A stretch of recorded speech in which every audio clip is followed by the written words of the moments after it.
Passemos agora a mensagem da palavra do Senhor, a pregação do Santo Evangelho. E eu quero convidá-los a abrirem suas Bíblias na carta de Paulo aos Filipenses, capítulo 2, versículos do 1 ao 4. Diz assim a palavra do Senhor: Se há, pois, alguma exortação em Cristo, alguma consolação de amor, alguma comunhão do Espírito, se há entreados afetos e misericórdias, completai a minha alegria, de modo que penseis a mesma coisa, tenhais o mesmo amor, sejais unidos de alma, tendo o mesmo sentimento. Nada façais por partidarismo ou vanglória, mas por humildade, considerando cada um os outros superiores a si mesmo. Não tenha cada um em vista o que é propriamente seu, senão também cada qual o que é dos outros. Ó Deus, Senhor amado, neste momento nós te suplicamos, ó Deus, que tu possas aplicar a tua palavra aos irmãos que estão ouvindo neste momento, ó Deus, a pregação da mesma. Que tu prepares o coração de cada um deles, ó Deus, para receber, ó Deus, a mensagem do Evangelho, a vida, ó Deus, e a cidadania celestial, para vivermos de modo digno, como tu requer em cada um de nós. Desvenda os nossos olhos para que possamos contemplar as maravilhas da tua lei. Assim nós aqui oramos no nome de Cristo. Amém. A união mista dos crentes, irmãos, é uma das doutrinas mais sublimes e centrais na teologia cristã, pois ela descreve o vínculo espiritual e íntimo que cada um de nós tem com o Senhor Jesus Cristo. E pela fé e através do Espírito Santo, nós fomos unidos ao Senhor com a sua própria morte sendo a nossa morte, a sua obra sendo a nossa, foi imputado a nós. Isso nós chamamos da união mística, e essa união ela tem implicações extensivas em várias áreas da nossa vida, abrangendo os aspectos espirituais, éticos, sacramentais e escatológicos. Dentre essas dimensões, eu quero enfatizar o aspecto ético em relação à nossa união mística, a qual transforma profundamente a nossa conduta como crente no Senhor Jesus Cristo. Pois essa união com Cristo, a partir do momento em que fazemos parte do seu reino, somos de fato cidadãos do céu, nós temos que viver em conformidade com essa cidadania. E essa cidadania, o que resulta dela, tem implicações progressivas, para que possamos cada vez mais nos conformar à imagem de Cristo e à transformação ética do crente. O que eu digo por transformação ética aqui é o desdobramento da regeneração. Nós somos alcançados, transformados em um certo momento, foi nos dada de fato o nascer de novo. O Espírito Santo deu ali, colocou em nós a nova vida em Cristo, e por essa nova união temos agora a vida cristã, o que desenvolve o aspecto que vem acerca dessa nova cidadania, desse novo nascimento. E um dos aspectos mais profundos e revolucionários da vida cristã é como nós vivemos agora para a glória de Deus. E essa união implica não apenas numa renovação espiritual, mas também numa conformidade progressiva à imagem de Cristo. Nós fomos mudados ali do status de apenas criaturas de Deus para filhos de Deus. E agora esse desdobramento, essa revolução que houve no nosso coração, esse ato profundo revolucionário na nossa vida, agora é cada vez mais visto pela forma como nós pensamos, não como havíamos pensado antes, como vivíamos antes, como agíamos antes, mas agora como vivemos numa novidade de vida. E isso significa que pela graça de Deus, o crente se torna cada vez mais capacitado a refletir a imagem de Cristo, o caráter de Cristo na sua conduta.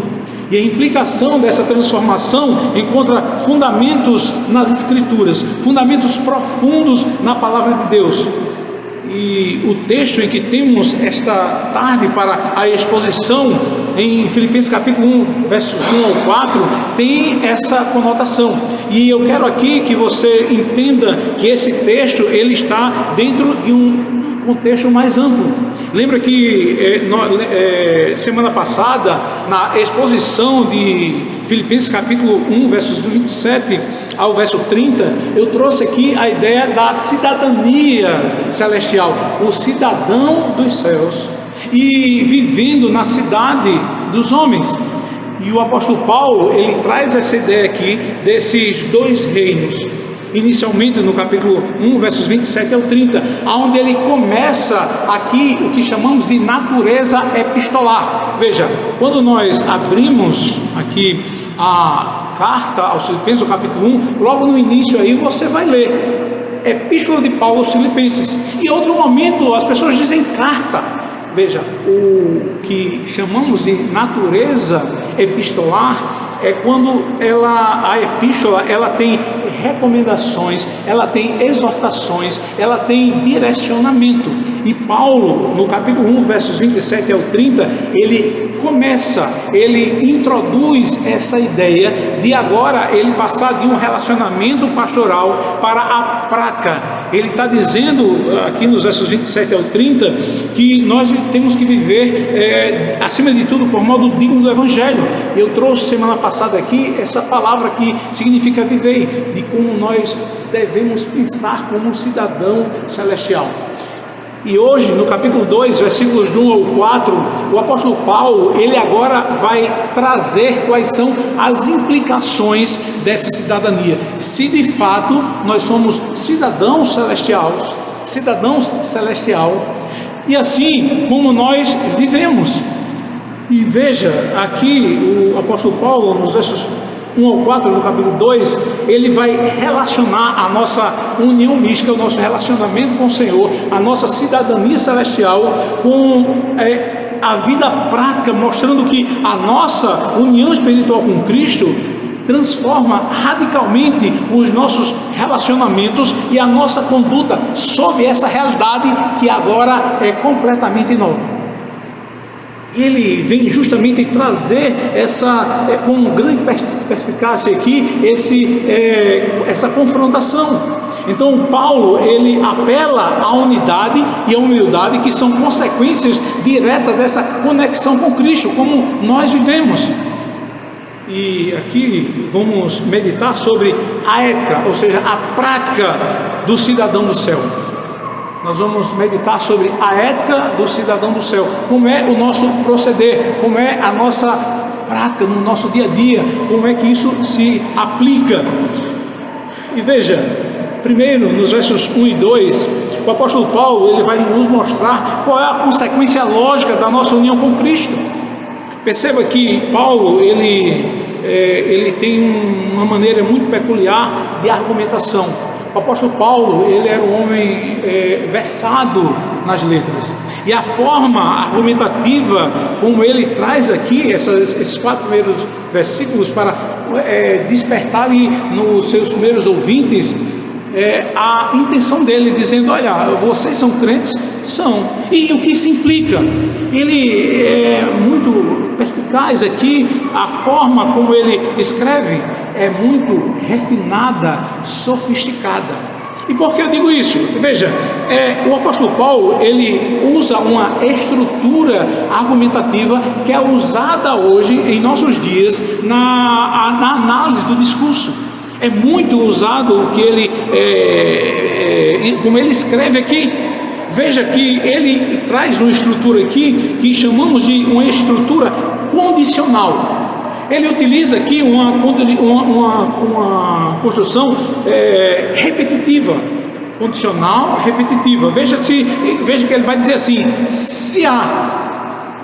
Essa construção não é apenas para levantar dúvidas, porque geralmente a pessoa olha para o texto e diz: Paulo está colocando aqui uma dúvida, mas há algo muito mais profundo na análise do discurso, na construção argumentativa, que essa preposição aqui, esse termo se, não é para colocar dúvida, não é colocando aqui possibilidades, não, ele vai usar aqui justamente essa técnica retórica que visa envolver emocionalmente o leitor, o ouvinte, criando uma base lógica para os apelos que virá subsequente. E ele está querendo ligar aqui ao que ele começou o seu argumento lá no capítulo 1, versículo 27, quando ele diz que nós devemos viver do modo digno do Evangelho. Esse verbo aqui significa comportar-se como o cidadão dos céus, e no contexto de Filipenses implica um modo de vida, de responsabilidades, e ele usa esse termo aqui, esse termo condicional, para dizer, veja como ele constrói isso aqui: se há, pois, alguma exortação em Cristo, se há alguma consolação de amor, se há alguma comunhão do Espírito, se há entreados afetos e misericórdias. Veja que eu coloquei se há aqui, em alguns pontos aqui. Você vai olhar no texto, mas pastor, não tem, mas está elipsado, está aqui subentendido, e ele coloca justamente essas condições, dizendo: olha, você é cidadão dos céus? Então, se você é cidadão dos céus, tem que ter uma exortação em Cristo, tem que ter uma consolação de amor. Isso é algo lógico, e este princípio é chamado no uso dos argumentos como uma condição de chamada, como se fosse aqui uma condição de primeira aula, onde o ouvinte aqui assume a veracidade dos argumentos apresentados. Ele diz: olha, você é cidadão dos céus, então se você é cidadão dos céus, então tem que ter tudo isso aqui. Isso é algo subsequente.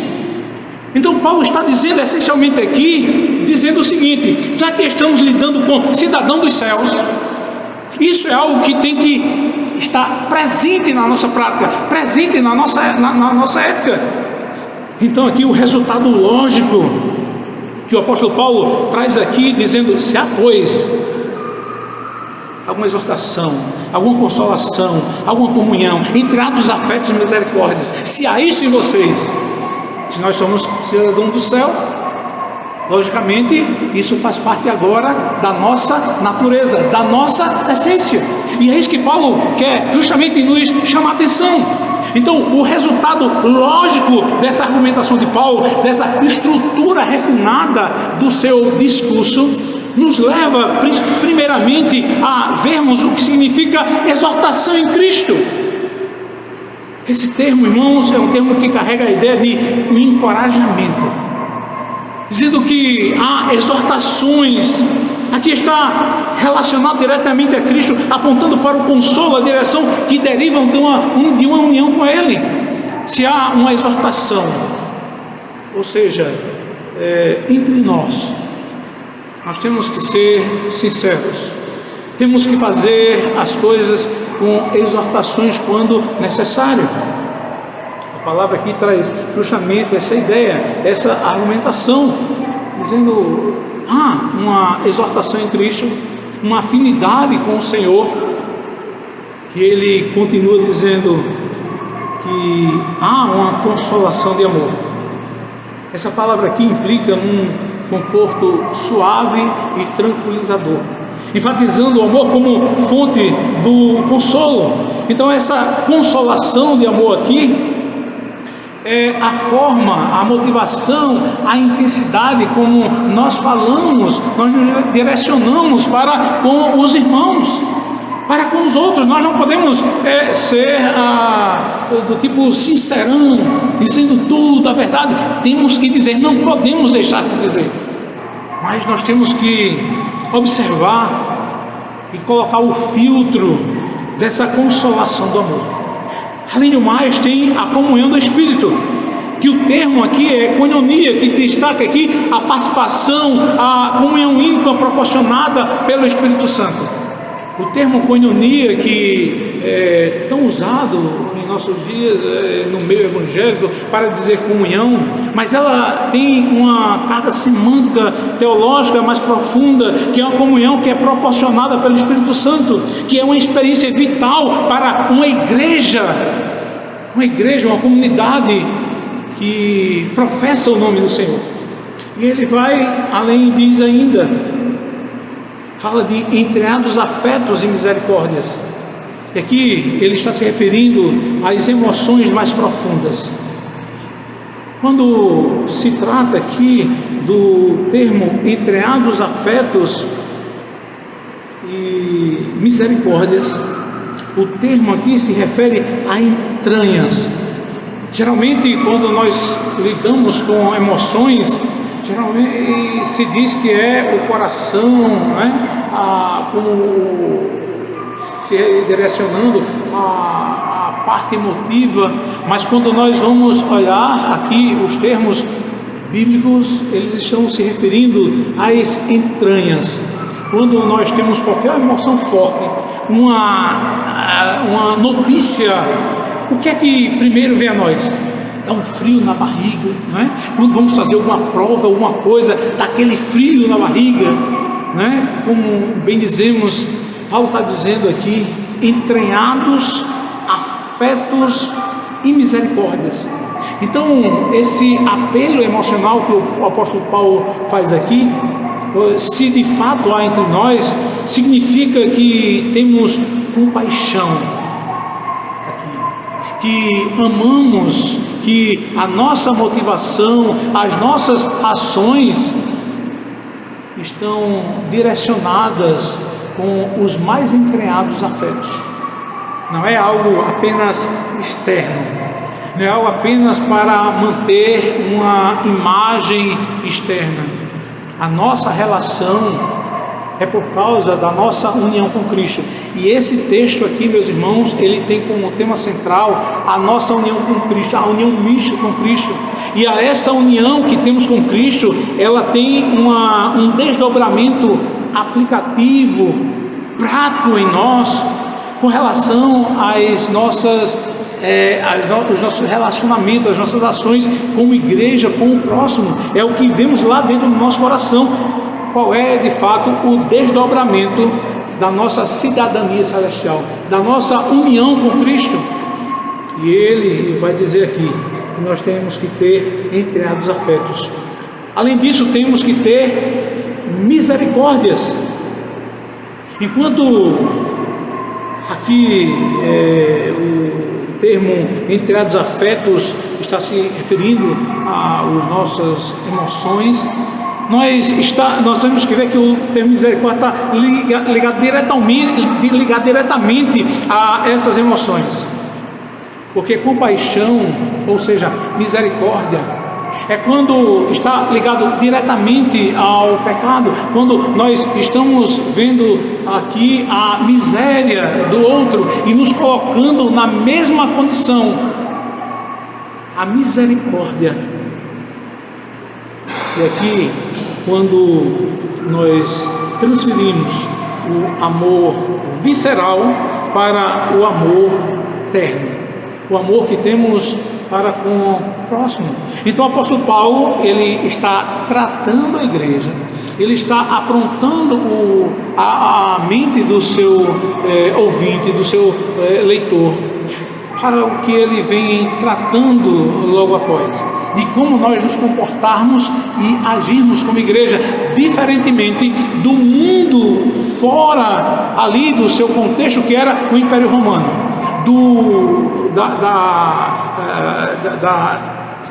da terra, do Império Romano ali, como nós dizemos a cidade dos homens, como Agostinho diz, a cidade dos homens. A cidade dos homens, ela é caracterizada pela falta de misericórdia, ela é caracterizada sem esses afetos, é cada um por si. E como igreja, nós não podemos ter essa separação, nós não podemos deixar de ter esses entreados afetos e misericórdia.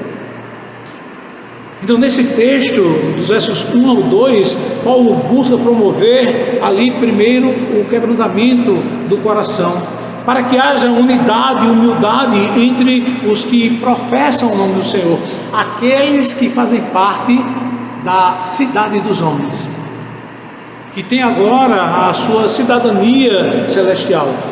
E ele assim constrói o argumento para que eles adotem a atitude de Cristo, que que será exposta nos versos 5 a 11, que ele vai chegar e vai dizer: por que eu tenho que ter esses afetos de misericórdia? Porque eu tenho que amar ao outro.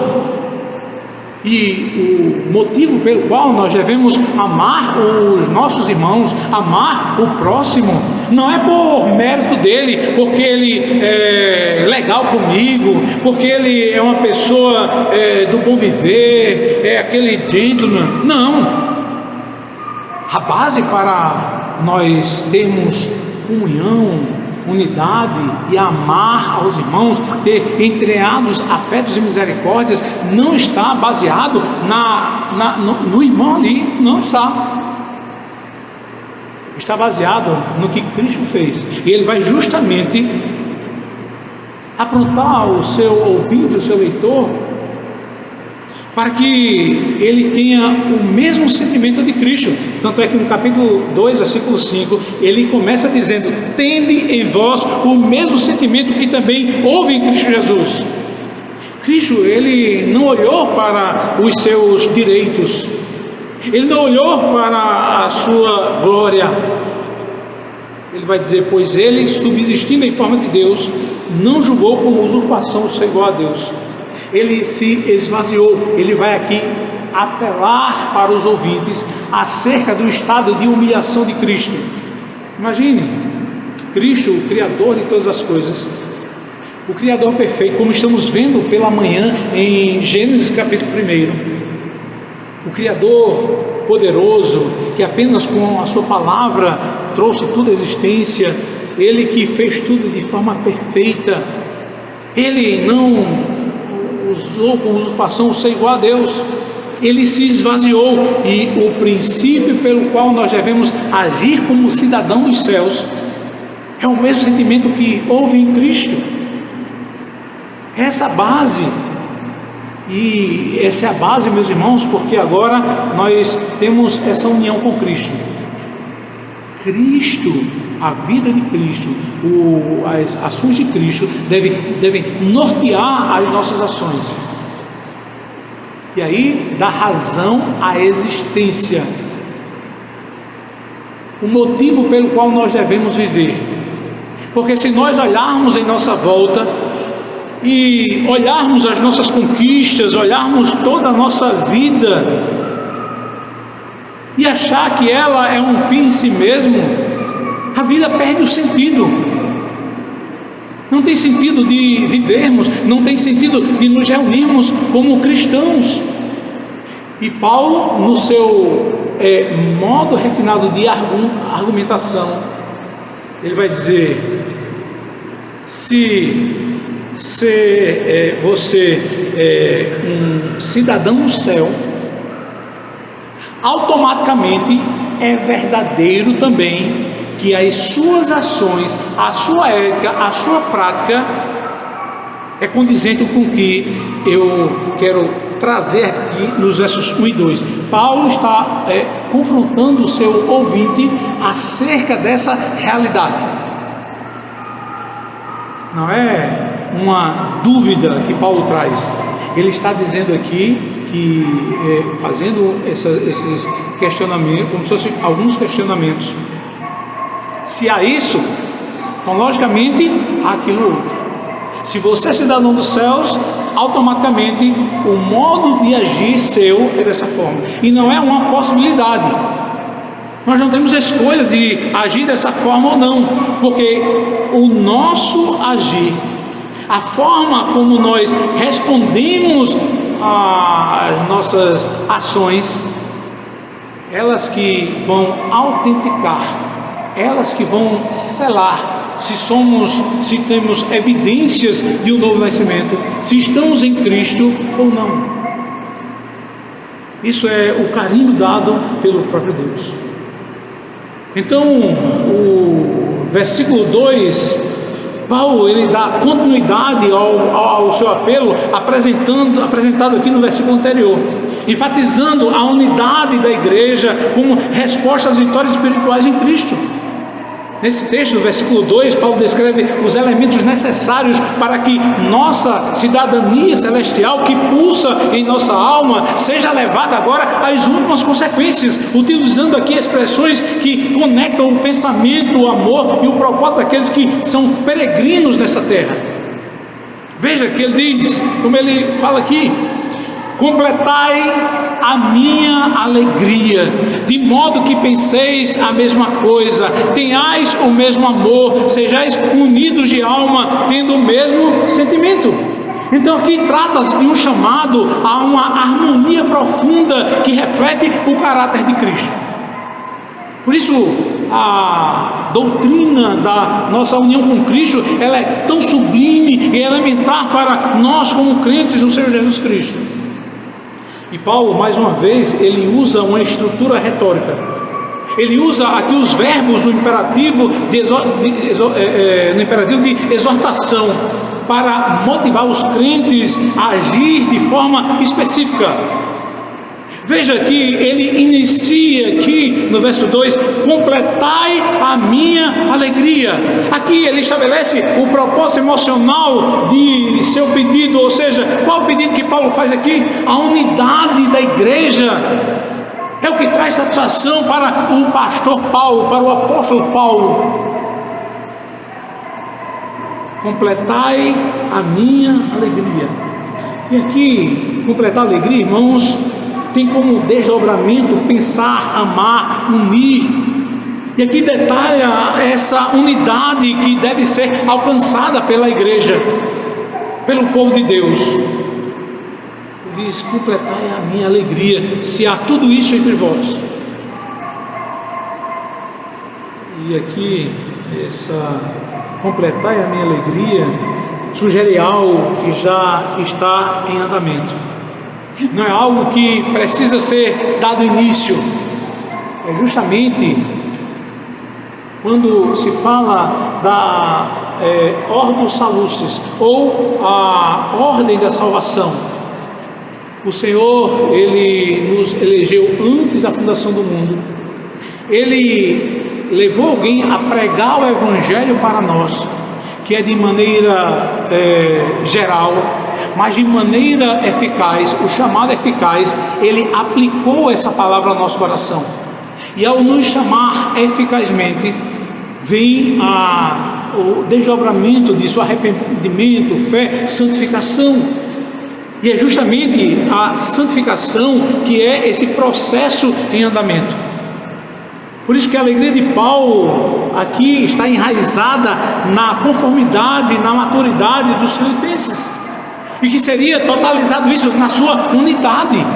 E é esse pensamento que Paulo quer trazer de fato para os que estão em Cristo, acerca desse desenvolvimento, acerca dessa salvação desenvolvida, da santificação, que no capítulo 2, versos 12 e 13 diz assim, de Filipenses: assim pois, amados meus, como sempre obedecestes, não só na minha presença, porém muito mais agora na minha presença, porém muito mais agora na minha ausência, desenvolvei a vossa salvação com temor e tremor, porque Deus é quem efetua em vós tanto querer como realizar segundo a sua boa vontade. Então o verso 12, ele está justamente dizendo algo que está em desenvolvimento, está em andamento. E ele começa esse argumento agora no versículo 2: completai a minha alegria. E o que é que vem nessa argumentação retórica de Paulo? Ele diz: completar a minha alegria com o quê? Que vocês devem pensar a mesma coisa. Veja, ele diz: penseis a mesma coisa. A gente não pode estar pensando diferente aqui acerca das doutrinas da fé. Por isso que nós temos a nossa confessionalidade. Veja, os nossos símbolos de fé, eles servem como um norteador acerca daquilo que nós cremos, porque nós professamos aqui no culto aquilo que cremos. O que nós professamos acerca da oração? Nós professamos em unidade aquilo que nós cremos. E aquilo que nós cremos, temos que crer, pensar a mesma coisa. Indica aqui uma unanimidade de mente, mas não necessariamente uma uniformidade, mas a unidade. E tem aqui nessa unidade uma convergência de propósito. E essa convergência de propósito é apontando para o Senhor Jesus Cristo como o cabeça e Senhor da igreja, o qual Ele comprou com preço de sangue, e Ele é o dono da igreja. E nessa argumentação de Paulo, ele vai subindo os degraus. Ele vai mais à frente e diz: tenhais o mesmo amor. O termo aqui é ágape, apontando para um amor sacrificial, imparcial, que deve ser compartilhado igualmente entre os membros da igreja de Filipos, como entre os membros da igreja do Senhor Jesus Cristo em nossos dias. Então, aqui esse amor sacrificial é quando nós não procuramos os nossos próprios interesses, nós não buscamos o proveito, o tirar vantagem nas coisas. Não. Nós temos que ter esse mesmo amor. Ele vai mais profundo agora. Ele fala que nós sejamos unidos de alma. Como assim? Essa sugestão de uma só alma é ter uma harmonia emocional profunda. Esse termo resulta a dimensão afetiva da unidade. Nós podemos ter algum ponto de divergência entre nós, mas isso deve ser colocado sempre em segundo ou terceiro plano. Tem que ser colocado do lado. O que importa é que nós tenhamos essa harmonia no amor, essa harmonia de alma, tendo o mesmo sentimento. Paulo sobe mais um degrau, ele reforça esse conceito desse alinhamento mental e espiritual, que é essencial para a cooperação da unidade da igreja, do pensamento uno ali.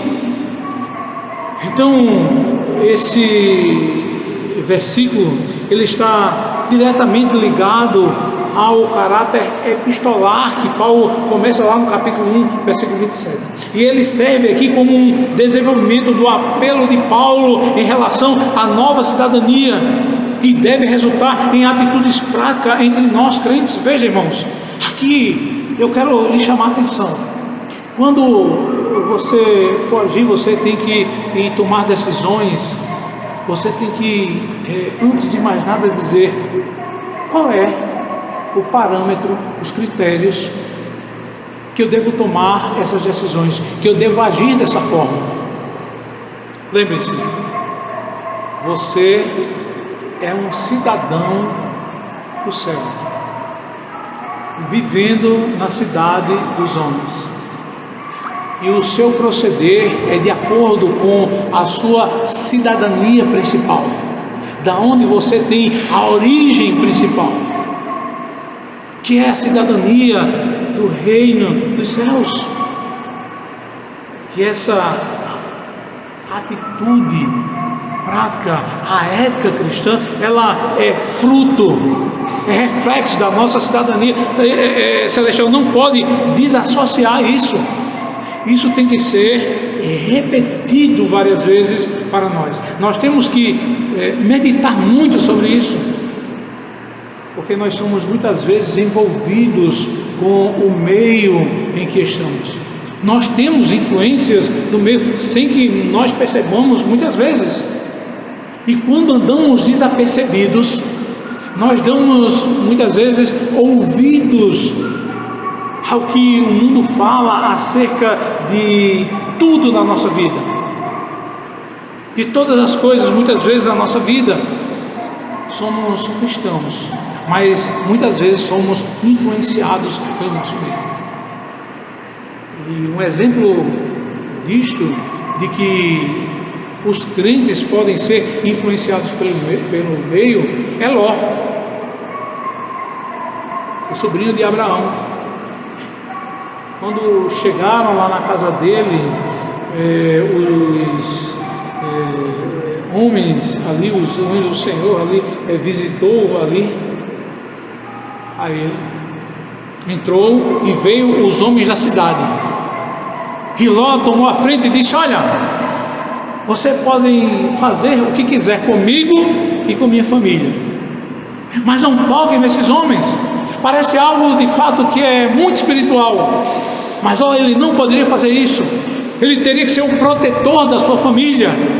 Ele não poderia deixar que todo esse meio que ali estava influenciasse eles. Ele foi influenciado pelos costumes de Sodoma e Gomorra.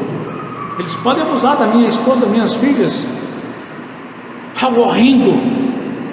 E lá era crente no Senhor Jesus Cristo, mas ele não vigiou.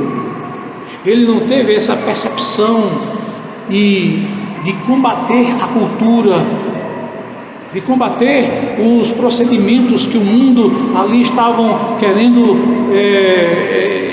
determinar na sua vida.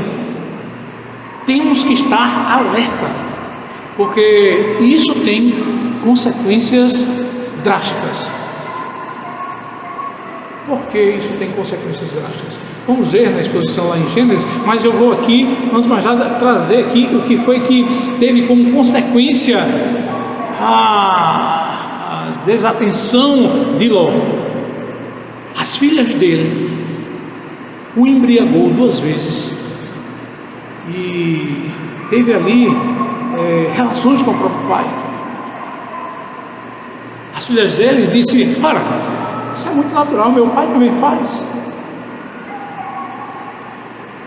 Por isso que nesse texto Paulo faz um apelo à relação da nova cidadania que temos com aquilo que praticamos, não deixando, meus irmãos, que a cidade dos homens determine, diga como é que devemos pensar ou agir.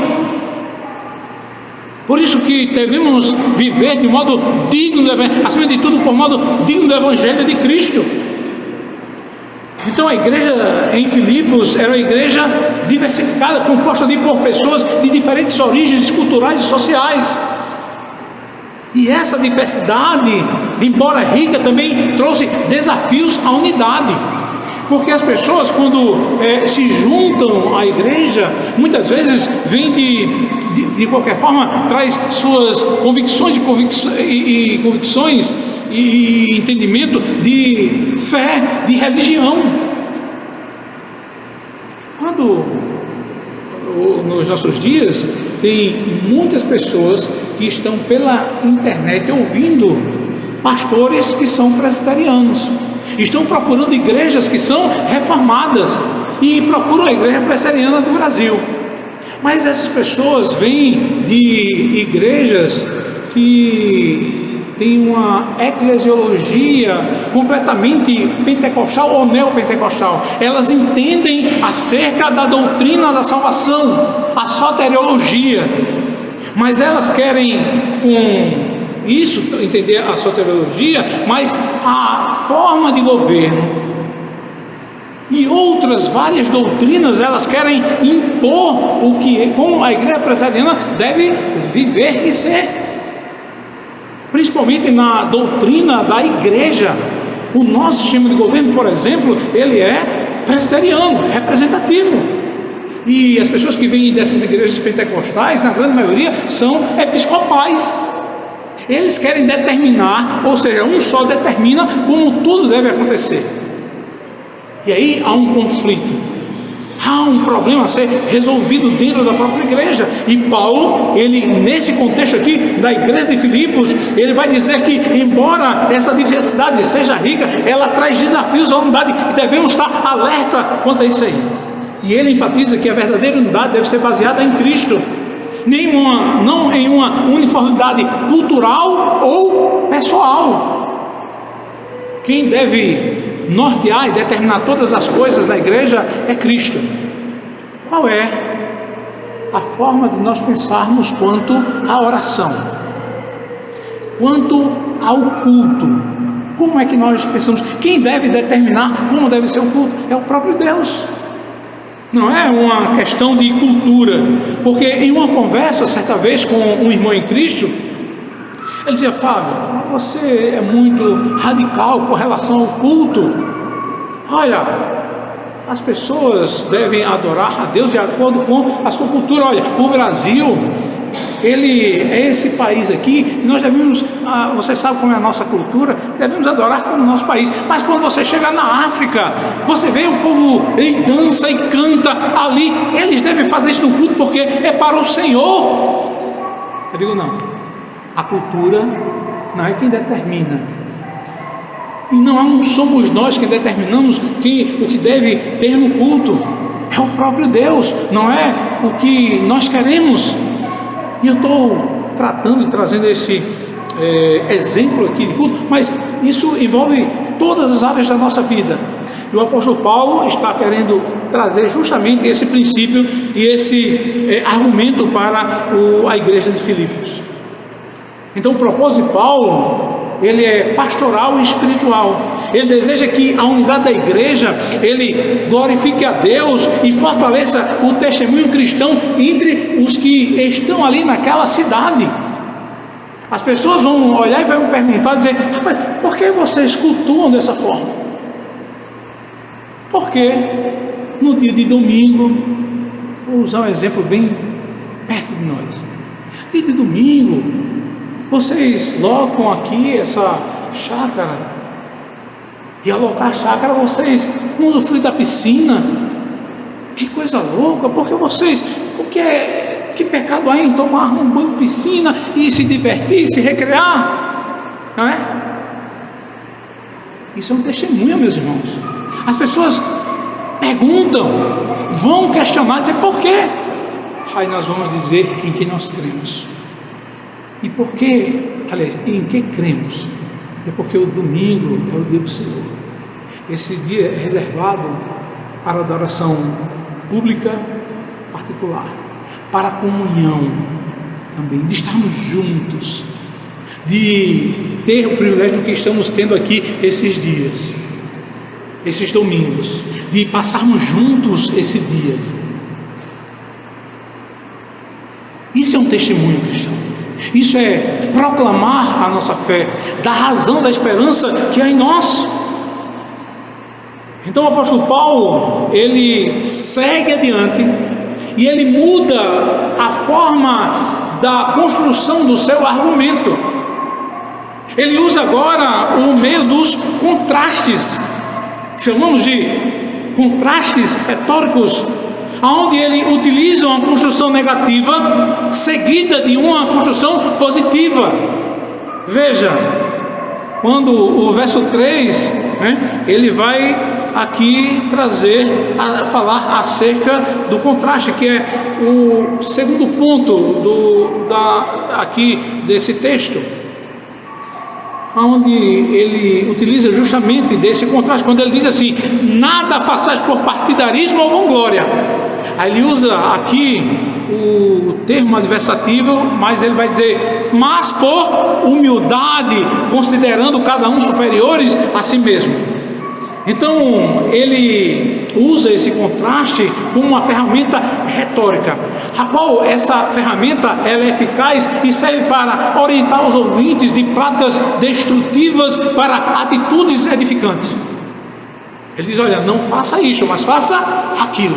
Vocês não devem fazer isso, mas devem fazer isso. Então ele usa um vocabulário aqui, veja, no princípio, no primeiro argumento negativo aí, que é partidarismo, eritheia, que originalmente ele se refere ao trabalho remunerado de alguém com interesses egoístas. Mas no contexto do Novo Testamento, quando é usado pelos autores bíblicos, ele passa a significar uma ambição egoísta, facciosa. Não importa se os que estão ao meu lado, os que eu quero, os que eu amo, estão certos ou errados? Eu vou estar do lado deles, estando certos ou errados. E Paulo diz: não, você não deve fazer isso por partidarismo, mas pela verdade, pela unidade, não com essa ambição egoísta e facciosa. E essa palavra, ela tem implicações que são motivadas pelo desejo de se autopromover, ou promover um grupo específico. Ele diz: nada façais por partidarismo ou vanglória. Um partido, um gueto, um grupo. E há uma dificuldade em muitas igrejas que são segregadas muitas vezes quando se reúnem por faixa etárias, por localizações geográficas ali, algum aspecto, ou por sexo, ou por esses aspectos que são divisões dentro da igreja. Paulo diz: não, nada faça por partidarismo ou vanglória. Não usem isso. E o que é vanglória? Vanglória é uma glória vazia. Essa palavra se refere ao desejo de um reconhecimento ou honra por razões superficiais, infundadas, e é o que o mundo aí faz. Veja o que é usado hoje pelo marxismo cultural. Ele vai dizer que você é de um determinado grupo e que esse grupo ele tem que ter proeminência. Por exemplo, o que é usado hoje no feminismo. O feminismo, ele traz essa ideia de que a mulher ela tenha um lugar de destaque, que ela tenha proeminência. A proposta é muito bela, mas é mentirosa, porque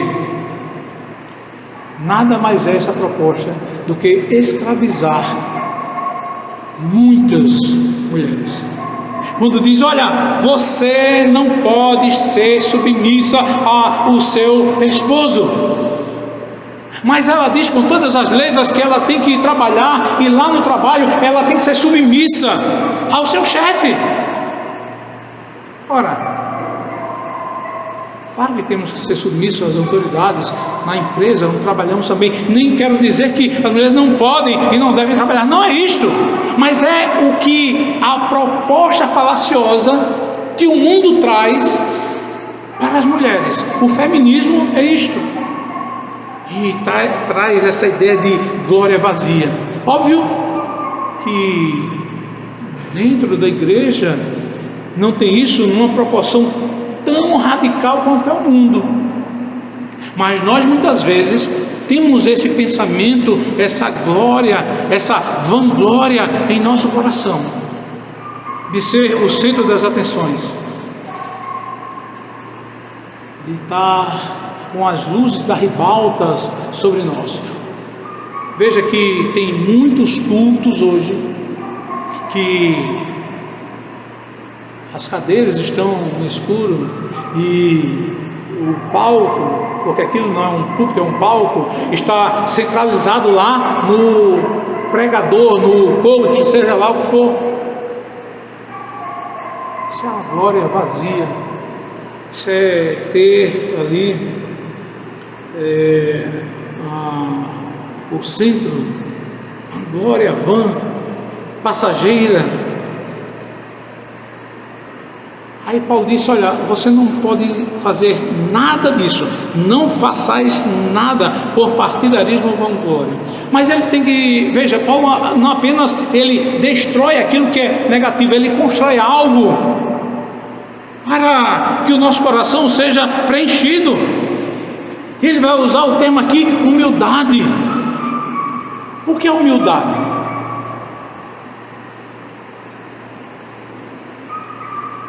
Humildade pode ser definido como uma avaliação correta de nós mesmos em relação aos outros e a Deus. No mundo greco-romano, a humildade era frequentemente vista como um sinal de fraqueza. Mas no pensamento cristão, ele é uma virtude essencial. Dentro da igreja, entre nós temos que ter uma avaliação correta de nós mesmos e de Deus. Saber que Deus, ele deu dons a outros irmãos, capacidade a outros irmãos, privilégios a outros, e não a nós. Quer dizer, se o Senhor me chamou, eis-me aqui. Então nós, quando consideramos a nós mesmos, somos humildes, nós temos uma avaliação correta de quem nós somos. Não é para se rebaixar ou se ali sobressair, não, mas uma avaliação correta do que Deus diz a nosso respeito. E diferente do que o mundo greco-romano e o nosso mundo hoje, que mostra que essa humildade é um sinal de fracasso, algo que não deve ser cultivado no nosso meio. Paulo diz que justamente o contrário, nós devemos cultivar isso em nós, e isso é algo elevado em nosso meio. E aí Paulo, ele agora parte para os outros. Ele diz que humildade é a avaliação que temos de nós mesmos. E ele vai agora e diz que nós devemos considerar cada um os outros superiores a nós mesmos. Esse verbo, considerar os outros superiores a nós, significa aqui que não demonstra que devemos ter uma visão distorcida de nós mesmos, mas sim uma postura intencional de colocar os interesses dos outros, como Cristo ordena. Qual é o resumo dos 10 mandamentos? Nós devemos amar a Deus acima de todas as coisas e o próximo como a nós mesmos. Nós devemos, quando tomarmos nossas decisões, não dizer, espera aí, eu vou pensar logo em mim e os outros deixe por eles mesmos. Quando nós consideramos os outros e dizendo, se colocando no lugar deles, dizendo como é que eu devo agir para com eles. E a lei de Deus, a segunda tábua dos mandamentos, ela está relacionada ao nosso viver, a nossa ética, o nosso procedimento para com o próximo. Quando diz honra pai e mãe, é com relação à autoridade, como devemos honrar as autoridades. Quando nós nos relacionamos com relação à vida, quando diz não matarás, como devemos agir? Amando os outros, não matando os outros. Isso é o procedimento que agora é característico, marca registrada daqueles que são cidadãos do céu. A placa deles agora é essa. E ele usa agora faz uma conexão semântica aqui. Uso de nada. Enfatiza aqui a abrangência do princípio. Não tem exceções. Você não, isso aqui eu vou agir dessa forma, abrindo essas exceções. Nenhuma ação deve ser motivada por egoísmo ou busca do status. Então a combinação dos termos aqui, com relação, aliás, o contraste dos termos aqui entre patriotismo, vanglória, e ao mesmo tempo que nós temos que ter humildade e considerar os outros superiores a nós mesmos, traz justamente a completude do pensamento, da ideia do que Paulo argumenta desde o capítulo 1, versículo 27. Ele está construindo o argumento e fazendo, olha, eu quero que vocês cresçam vocês tenham uma ideia profunda, exata, meticulosa do que é viver de acordo com a cidadania celestial.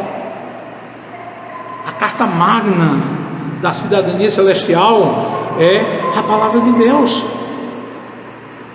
Então, o Filipenses capítulo 2, versículo 3 faz parte de um argumento contínuo para a unidade e humildade na comunidade cristã ali em Filipos. Está diretamente ligado ao apelo de Paulo aos crentes que tenham a mesma mente. E serve como preparação para o exemplo supremo de Cristo. Então, a igreja de Filipos enfrentava divisões, conflitos, e Paulo aborda essas considerações enfatizando atitudes que promovem a unidade em vez da rivalidade. Veja, havia um pensamento de rivalidade na igreja. Tanto é que Paulo registra isso no capítulo 4, versículo 2. Uma dificuldade, uma rivalidade que estava entre Evódia e Sinque, duas amadas irmãs que tinham uma influência central ali naquela igreja. Então, o propósito desse verso 23 é fortalecer a prática do cristão com relação à humildade e ao altruísmo, que contrasta diretamente com os valores da cidade dos homens, a cidade aqui deste mundo. Ele está em completo contraste. Então Paulo, ele conclui no verso 4 com a exortação à humildade e ao altruísmo, ampliando a ideia aqui apresentada no versículo 23. Veja o que é que ele diz: não tenha cada um em vista o que é propriamente seu, senão cada qual também o que é dos outros. Mais uma vez a argumentação, aquilo que é negativo e o que é positivo, o que é para ser feito. Então Paulo agora ele parte para os bens, para aquilo que é possuído, tanto no aspecto material, quanto no aspecto de dons que Deus deu a cada um ali na igreja. Deus chamou uns para pastores, mestres, apóstolos, presbíteros, diáconos, e outros o Senhor ali trouxe como suporte, como apoio para a comunidade cristã. Isso não deve causar rivalidade, e ao mesmo tempo com essa distinção muitas vezes que há desde aquele período ali no início da igreja, com pessoas que têm mais posses e menos posses. É feita uma distinção muitas vezes nas igrejas, até mesmo quando vai chamar pessoas para serem oficiais. Não veem, de fato, inicialmente, os critérios que a palavra de Deus coloca para a escolha de presbíteros, pastores, diáconos, mas é pela sua posição social, financeira, de influência. Não, isso não pode ser observado. Rei Paulo diz o que não é para ser feito, o egoísmo, dizer, não, olha, isso aqui é meu e só eu devo usufruir, não os outros. E na maioria das vezes o ser humano, ele tem algo que ele não abre mão, não é para usufruto de ninguém. Isso, meus irmãos, traz da parte de Deus uma insatisfação. Eu expus o livro de Ageu aqui, e Ageu fala lá que as pessoas comiam, mas não se saciavam. Elas tinham posses, mas aquilo ali não tinha sentido para elas. Então, aqui, o apóstolo Paulo está dizendo que o que nós temos, o dinheiro do mundo, é para a propagação do Evangelho. Nós não podemos ser avarentos, egoístas. O que nós temos não é nosso, é de Deus. Nós devemos administrar corretamente aquilo que Deus nos confiou. Isso é verdade. Mas isso não é nosso. Porque Deus pode tirar daqueles que possuem muitas coisas e dar a outrem. Por isso o apego a coisas, apego demasiado, ele é prejudicial. Aí ele vai completar no verso 4: senão cada qual o que é dos outros. Compartilhe aquilo que Deus lhe confiou. Não seja egoísta. O que Deus lhe confiou é para o usufruto da igreja, do povo de Deus principalmente. Então, Paulo utiliza justamente uma construção aqui exata, simétrica, uma negação inicial, seguida por essa cláusula afirmativa nesse segundo bloco, nos versos 2 a 4. Ele usa isso aqui justamente para fazer essa comparação, fazer esse contraste. Então o apóstolo Paulo, ele quer trazer aqui esses elementos práticos para o povo de Deus. Então, cada versículo ele destaca aqui como é a nossa ética, o nosso procedimento como cidadão do reino dos céus, cidadão celestial. E ele faz esse contraste de forma radical contra o individualismo, contra o pensamento falacioso daquele mundo greco-romano e também do argumento falacioso dos nossos dias. As pessoas buscam muito o que é os seus direitos, mas antes dos direitos nós temos que procurar cumprir com os deveres, porque o princípio é: todo direito adquirido, ele é vindo de deveres cumpridos.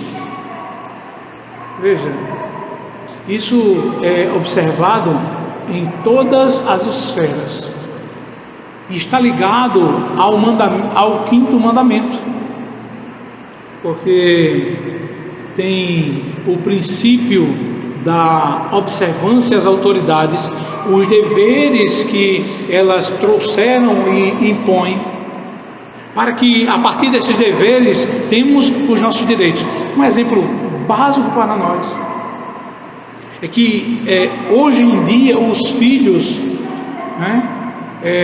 o ensino da criação de filhos aí no mundo é que os filhos eles têm todos os direitos, mas não têm deveres.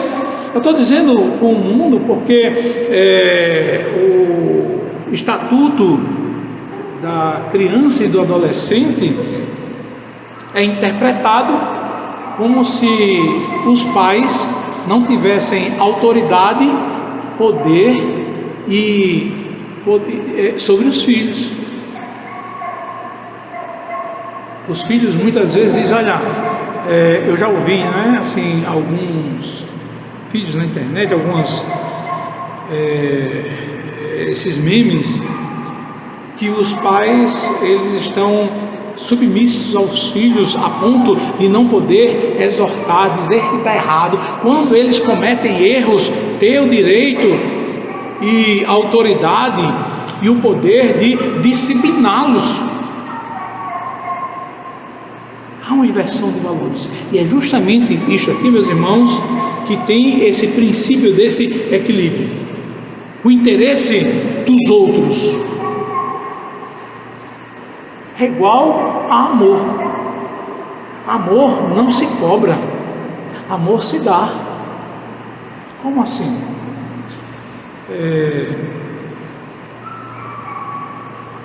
Muitas vezes entre casais tem por obrigação um cônjuge dizer: olha, todos os dias. Isso não é que seja errado, veja, é o uso que se faz muitas vezes de uma forma que é distorcida. Olha, você tem que, primeira coisa que tem que fazer é dizer que me ama pela manhã. Se não disser, é porque o amor acabou, não é? É porque a pessoa agora está com pensamento em outras coisas. Isso não é amor. Quando você cobra, não é amor. Amor é quando nós damos. O princípio do amor é dar. E é isso que Paulo está apontando aqui. Por isso que ele vai dizer que nós temos que ter o mesmo amor. Não cobrar, mas dar voluntariamente. Isso ser algo natural, intrínseco da nossa essência. Então, Paulo aqui, ele não quer promover a negligência para conosco, não. Ele quer trazer aqui um equilíbrio onde os interesses dos outros são considerados com peso igual, não superiores.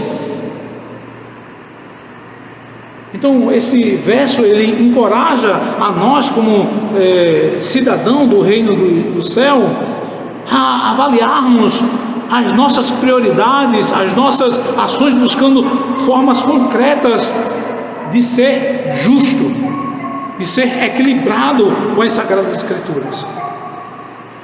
Então, esse texto de Paulo, do capítulo 2, versículos do 1 ao 4, ele vai justamente dizer: você é cidadão do céu?